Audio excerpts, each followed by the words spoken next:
Howdy, I'm your host, Captain Rob Modies. Welcome to Catch Ya Outdoors, presented by the Waypoint Podcast Network at waypointtv.com.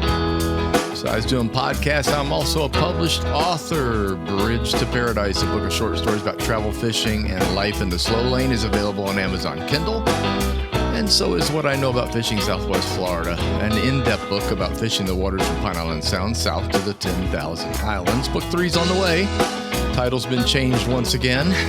Take a Kid Fishing, an adult's guide for introducing youngsters to the world of angling. The initial edits are complete. The rewrite's underway. Photos and cover is in process. Yay.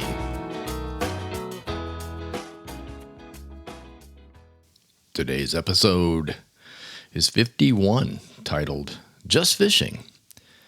I do that every now and then. I've had, random thoughts and random this and something about fishing here and there, but I thought today I'd just do a, just fishing. So instead of mixing it all up, I got to thank a fellow angler for giving me a call this week. Barry and I sort of refer to these calls as checkup calls. Some of you may know that I've been fighting the beast, cancer, for the past 7 years, and I recently had one of my own checkups at the cancer center. Everything's okay. I'm doing pretty well. Barry was checking in on me. We talked about that a bit because Barry's had his own issues, but we don't dwell on that. Instead, we both start talking, you guessed it, fishing. I mean, what else calms our souls better than fishing?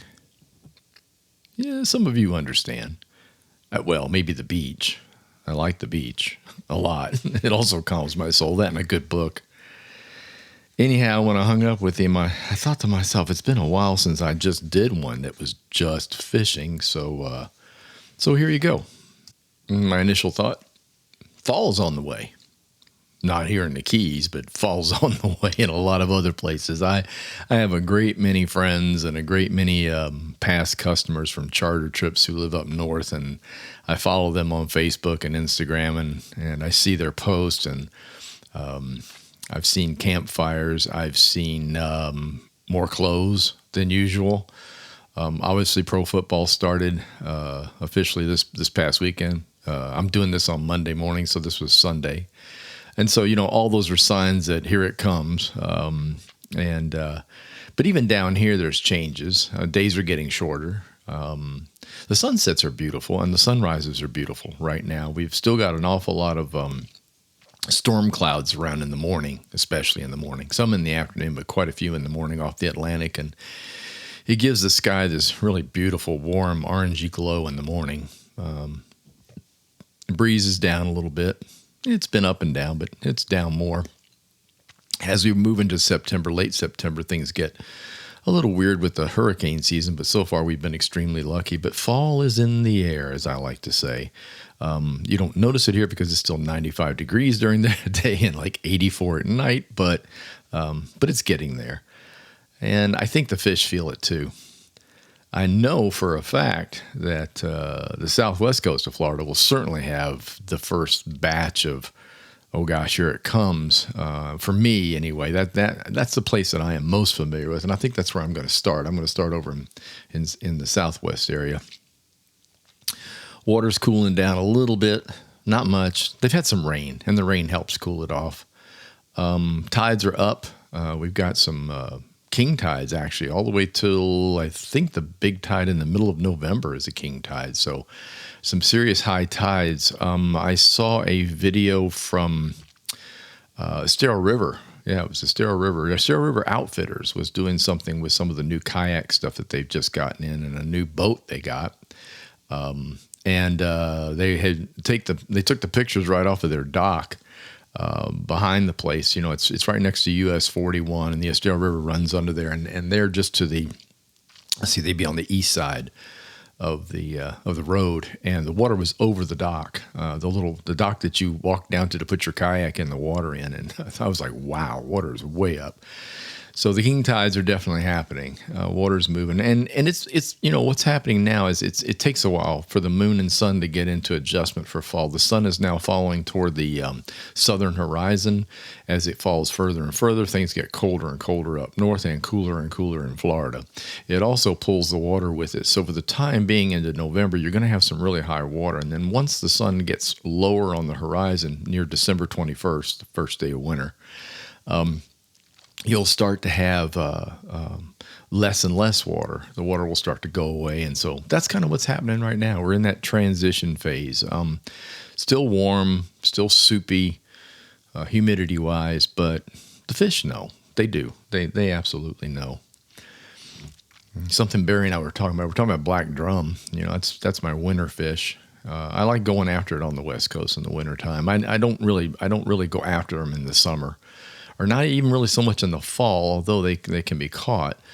And the conversation came up because when Barry and I talk, we typically talk about old times. We talk about, like, there was a black drum trip we did probably 15 years ago now. Gosh, Moses, I can't believe it's been that long. But in Matlacha Pass, where there were hundreds of them all around us. And the way the story goes originally was, I don't even know if it was me or Barry. It might have been Barry that did the first spotting, but we were in the boat and we were cruising up Matlacha. This was just a guide's day off, just doing a little fishing together. And I go up there with him and we saw some tailing fish. And I think I commented the fact that there's no way that can be tailors, because this particular area we're looking at right now in Matlacha, on the eastern side of Matlacha Pass, was 3 feet deep, 2.5 to 3 feet. There's no way in the world that's a redfish tailing right there. At least that was my brain. And we quietly went up with the trolling motor, dropped the trolling motor in, and quietly went over and took a look, and it was black drum.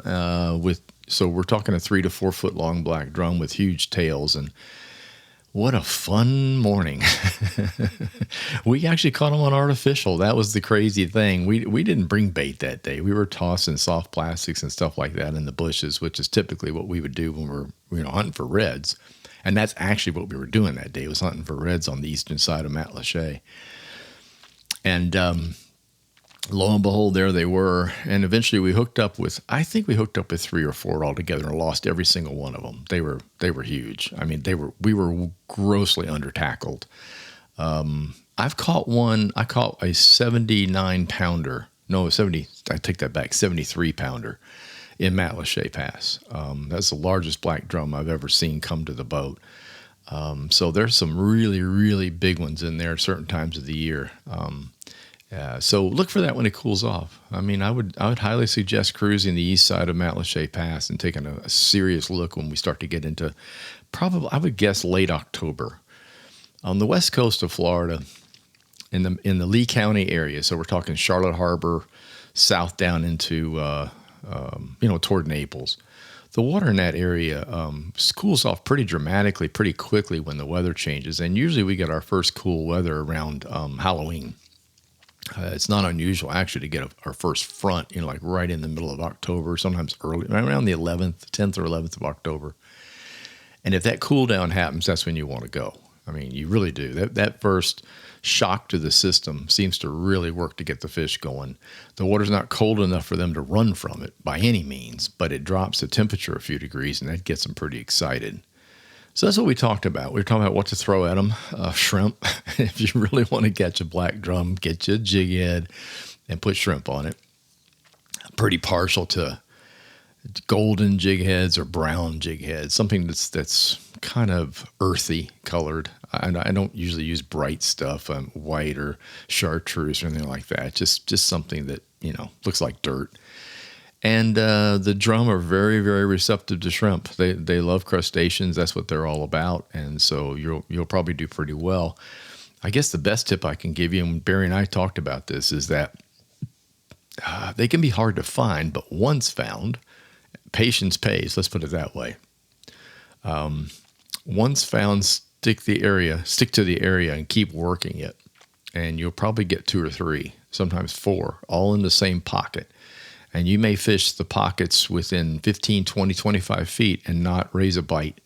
But when you hit the one spot, it usually goes pretty well. They also like to live back under the mangrove. So, I have caught them out in the open. I've caught them in like little cuts and things back on the eastern side of Staro Bay, and of course in Pine Island Sound, up in the northeastern parts of Pine Island Sound, and obviously Matlacha Pass.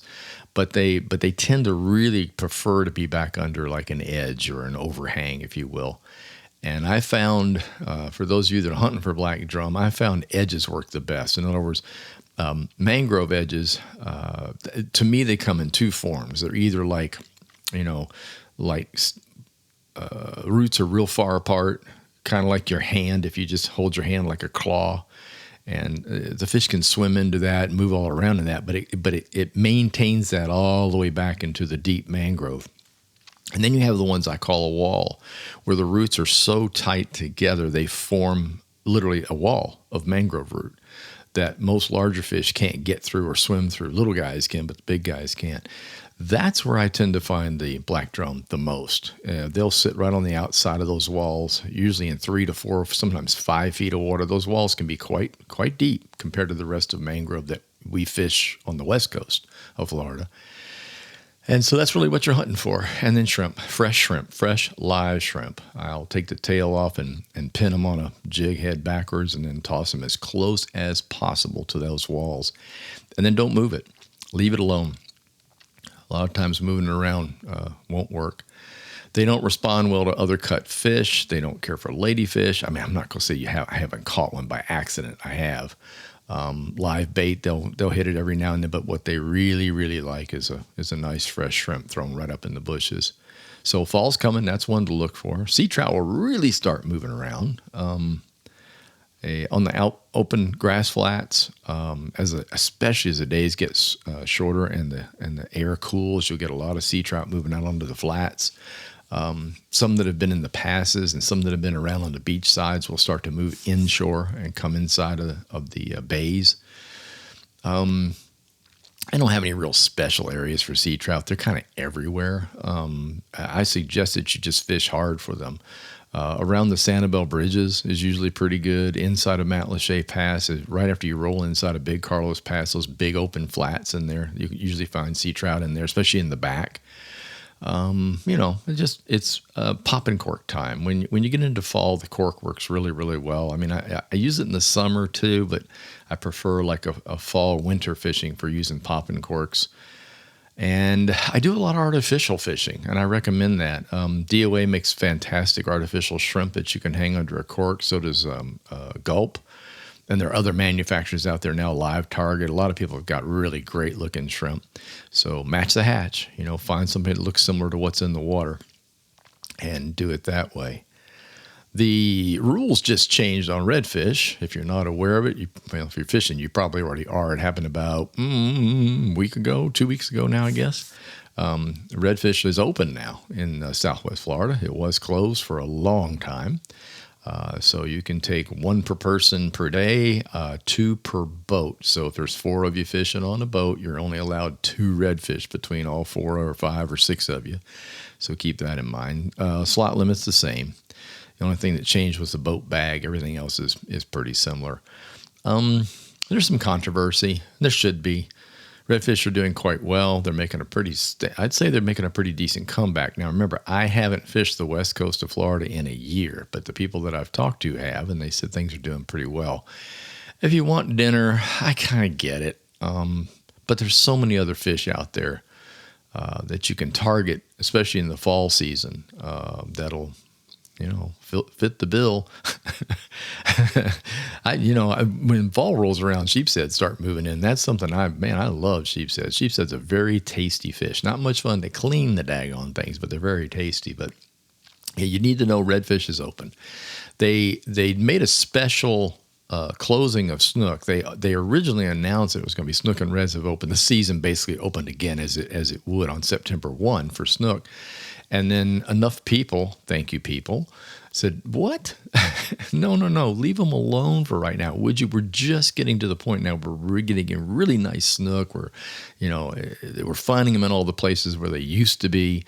It's really making a huge difference. And we don't need snook open right now. So can you please keep it closed? And they did. By some miracle, I don't know how. So snook is still closed in that zone, which is hard to describe. It's north of Lee County, up in the Charlotte Harbor area, all the way down to Naples. No, I'll call it northern Naples. But anyway, check it on a chart. Make sure you know what you're doing. You cannot take snook right now in those waters. And they're talking about reviewing it again in December, I think.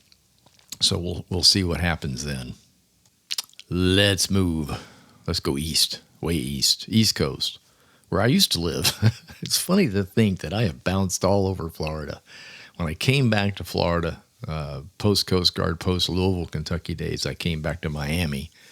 From Miami, I went up to Fort Lauderdale. From Fort Lauderdale, I went over to Fort Myers. From Fort Myers, I came back to Fort Lauderdale, and now I'm in the Florida Keys, and I grew up in Clearwater. So I grew up in the Tampa Bay area in Clearwater. But the East Coast is interesting. Way, way different. It was a big learning curve for me. Beach fishing is really big. That's what people do, and that's what's coming up. You need to be aware that the mullet run is on the verge. If it hadn't started, I'm not there anymore. I'm not where I can walk out to the beach every other day and take a look, but I understand that things are happening, that the mullet are starting to move. I even saw a pretty funny post on Facebook by one of the captains over there telling swimmers and stuff to be on the lookout because it's not a really good idea to swim amongst huge mullet schools. And I have to vouch for that. Jonelle and I were in the water one time with the snorkels on swimming around, and it's a little scary when you got mullet and white bait and all kinds of stuff swimming around you. You know that there's big fish in there with you. So it's not a good idea so you understand. However, for fishermen along the beach line, that's when things really get hot. And that, the tarpons start to come in along there big. So we saw some huge snook in the water. I mean, huge snook. These things are 40 plus inches to like 50 inches, and there'll be 3, 4, 5 of them in a group, followed by what the East Coasters call smaller snook, which are in the 30, 35 inch range. The Atlantic snook are amazing. They really are. And of course, as I mentioned, the tarpon will be out there rolling in the morning. Big jacks will come crashing through because, obviously they're after large food, large bait.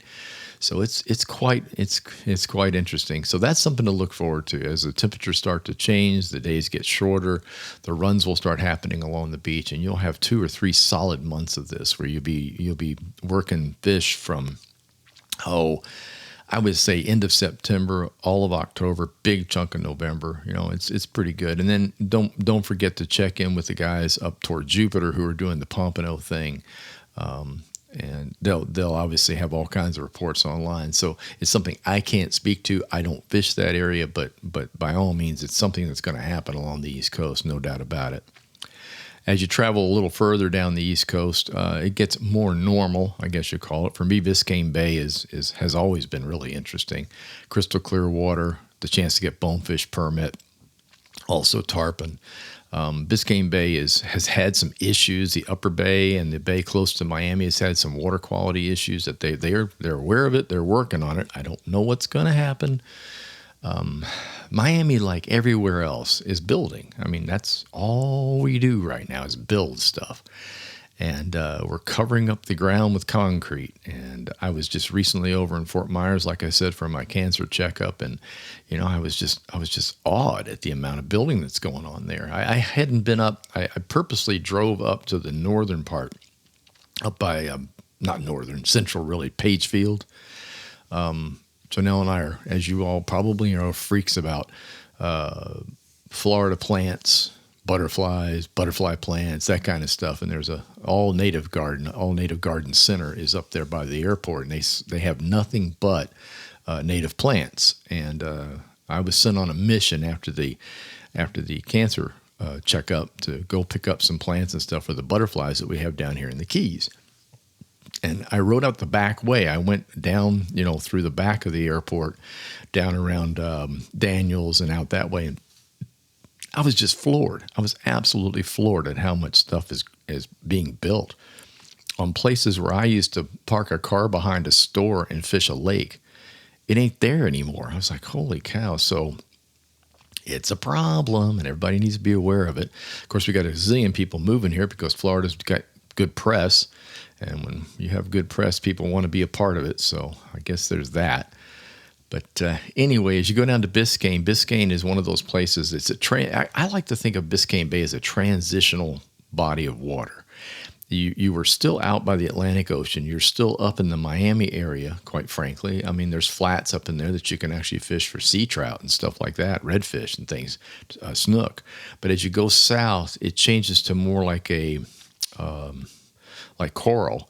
And you have the permit and you have the bonefish schools moving around, especially on the eastern side, way out, Boca Chica,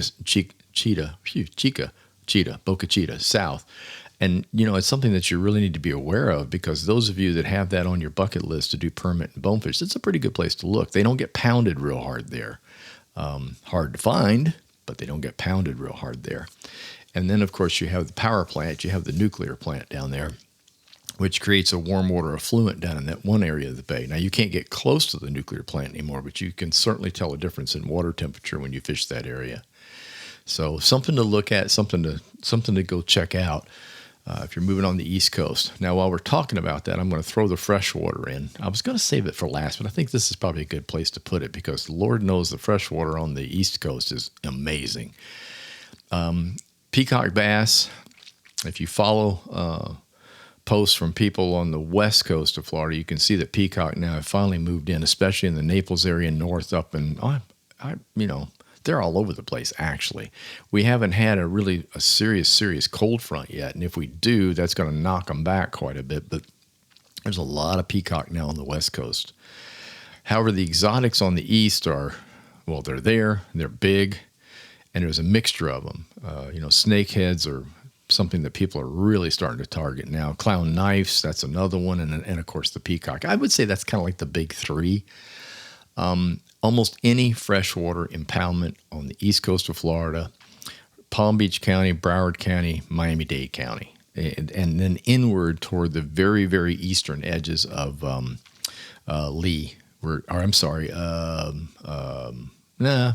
Collier County than Lee County, where they touch those where it touches like Broward County. So your inland waters are big surprise. I mean, that's really what it is. You don't know what you're going to get and where you're going to get it. A lot of cichlids, a lot of African cichlids, and things like that. Stuff out of South America, all kinds of stuff. People turn them loose out of their aquariums. That's all there is to it. This has been going on for years. Someone's got they've got something in an aquarium and it's getting big and it's eating everything else in the aquarium, and they go, I'm turning this sucker loose. And they don't flush it down the toilet, thank goodness. But, I don't know, maybe they should have. But anyway, they put it in the local water. They go out behind their house. There's a zillion canals on the East Coast. If you haven't been, there's canals everywhere in the counties. And they walk out back. They do a local pond, a local lake, which, by the way, are also attached to the waterways. And they put him in there, and it grows, and it grows, and it grows, and then it makes little ones. And next thing you know, you got Oscars everywhere, and you got cichlids everywhere. And anyway, so that's how it works. What to do. Fish them, catch them, go get them. Most of them are good to eat. I know it sounds weird, but, for a saltwater guy, I'm not real thrilled about the idea of eating freshwater fish, but you can. They will eat almost any lure, which is kind of cool, except for the snakeheads. The snakeheads are very, very happy with frog imitations. So my advice is, if you want to catch snakeheads, toss frogs. Plastic frogs, dark in color. Well, that also depends on the time of year, but they tend to match hatch. So it depends on what frogs are hatching. Rainy days are going to create the smaller, I call them green. They're green frogs with like a black spot on them, yellow underbellies. Sometimes in the winter, all you'll see are like these little brown toad-like frogs that'll be on the edge of the pond. So, you kind of have to take a good serious look at what's there and then go with it. But if it's got frog-like legs and if it floats and you can cruise it across the edges of the canal, the shoreline of the canals, you're probably going to get a really nice snakehead in a lot of places on Broward County, especially in Broward County. Peacocks have gotten huge, 7, 8, 9 pounds, man. I can't believe how big they are. The first time I lived in Broward County, I was thrilled to get a 2 or 3 pounder. And that has really changed. There's been a lot warmer weather. There's been almost no serious cold fronts, and that's what it takes to knock them back. So We'll get close to a record, I would have to imagine, here before too much longer, because Lord knows it's hot this year, and there's no telling what the winter's going to bring. I mean, everybody predicts, well, it's going to be warm. You don't know that. We have no idea what the winter's going to bring. So we'll have to see what happens with those fish. And then there's the Florida Keys. Oh yeah. I have been for a very long time thoroughly addicted to the clear waters of the Florida Keys. I cannot begin to tell you what that does for my soul. I've been coming down here on a regular basis for 27 years now. Janelle and I met here in the Keys. We kept a boat in Islamorada for about 3 years. We fished Florida Bay extensively. But the thing that really intrigued us was just the beauty of the water. It's incredible. It really is. I love sight fishing, and that's something that Florida Keys waters from, where we are in Largo South, that's what it's all about, is being able to go out and literally sight fish and cast to them. So it's really flipped my switch. I'm much more interested in the fishing now. We took a recent kayak trip, and that was a lot of fun. A toured trip of Pennicamp. That got me stirred up, and so I'm ready. I'm all ready. Next week, I'm going to do my best to get myself back out there and start working these waterways that are around us. Out in the open water right now, people are still doing the dolphin thing, mahi-mahi, yellowtail snapper. Really good bite on yellowtail snapper right now on reefs. And I'm seeing all kinds of fish. And the way you can judge that is by what's in the restaurants. The people here do a lot of local seafood. So you see triple tail and stuff like that on a pretty regular basis, cobia, things like that. You're like, oh, so that must be what's happening out there, because that's how it is. I think probably the something that doesn't get talked a lot about around here is snook. People do it. They toss them back, even though it's technically open. But in most cases, the snook are released, and there's a reason for that. They're so damn big. They're over slot. So you get a lot of snook that's just too big that's going to go back in the water. And I mean to tell you, I have seen some monstrous pictures of some snook out of Florida Bay. Folks are fishing the islands way up in the north, up by Flamingo and the outer western islands, and they're working those things hard on inbound and outbound tides. Local knowledge required. I'm not going to kid you. I've been lucky enough to go with the guide a couple of times, and you really do have to know what you're doing out there to set yourself up perfectly for a big snook. But when you do, you're probably going to get one. So that's one of the big advantages of fishing in the Keys. But again, sight fishing is really what I love about it. Some serious tips here. Go early, go late. Yeah, you heard it from me first. It's not always that the early bird gets the worm. Not in saltwater, because tides play a huge part in saltwater. And if the tide is not at 5 or 6 or 7 o'clock in the morning, then you're kind of working against, you're just working against the gods. It's not going to work for you. Water has to be moving in most cases for saltwater fish to feed. That's just the way they are. So early bird does get the worm if you can match the water at the same time. So in other words, if you can get water moving on a very early tide right at first light, you're going to do extremely well. Same thing holds true for the evenings. You start to get near sunset, about an hour before. Set yourself up. If the tide is good, you're going to do really, really well on fish with moving water, with that combination. So early morning and early evening into the nighttime hours is really what you want to look for. That's the number one. That's anywhere right now, because as you move into fall and things start cooling off, these fish react more to the water temperature, the fall of that temperature in the morning, overnight, in the morning, and again in the evening when it starts to drop again. So that's really what they're all about. Plus, a great many of our fish are, the bait is light sensitive, and the bait tends to hunker down a little bit when the light is too bright. Whereas during that twilight time and that first light in the morning, the bait tends to move around more. I guess I don't know if it feels safer or not. I haven't asked a bait. Something we should probably find out. But I know that they move more in early morning and in the evening than they do during the day. They kind of just stay put, especially things like rain bait, which you'll find on the West Coast, and schooling bait that you'll find on the East Coast and in the Florida Keys. So keep that in mind. Another tip, if you're an artificial user, try bait, shrimp and stuff. If you're a shrimp bait user, try artificials. Be willing to switch off. You'd be surprised.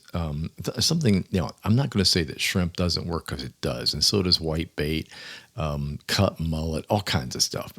Something that stinks and smells and is natural out of the water, whether it's wiggling or dead or frozen, works. There's no doubt about it. But artificials do too. And artificials have an advantage in the early morning and in the evening. So please keep that in mind. The colors are a little different. They're more subtle.